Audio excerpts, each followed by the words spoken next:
Scotland's highest civil court has rejected a UK government bid to throw out a legal action aimed at ensuring Boris Johnson complies with the law.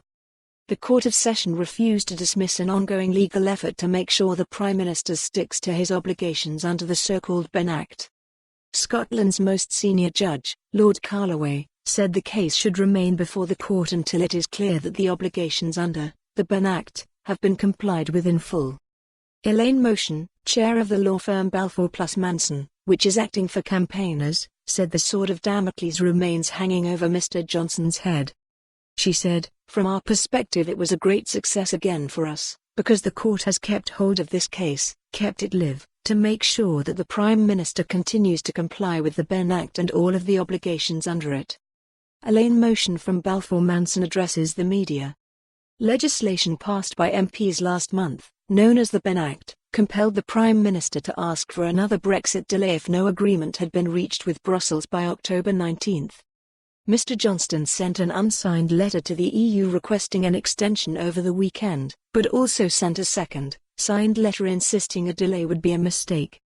Earlier this month, a legal action brought by businessman Dale Vince, QC Joe Moore and SNP MP Joanna Cherry to make sure Mr. Johnson complied with the Benn Act was postponed until after the October 19 deadline. It resumed at the Court of Session on Monday, where David Johnston QC, representing the UK government, attempted to have the case dismissed on the grounds that the letter requesting an extension had now been sent.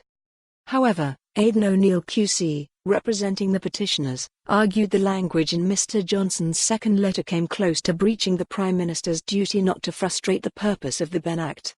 He accepted Mr. Johnson had complied with the law by sending the letter, but called on the court to continue the case until a future date to ensure the Prime Minister carries out all his obligations under the Benn Act. These include agreeing to a Brexit extension if one is offered.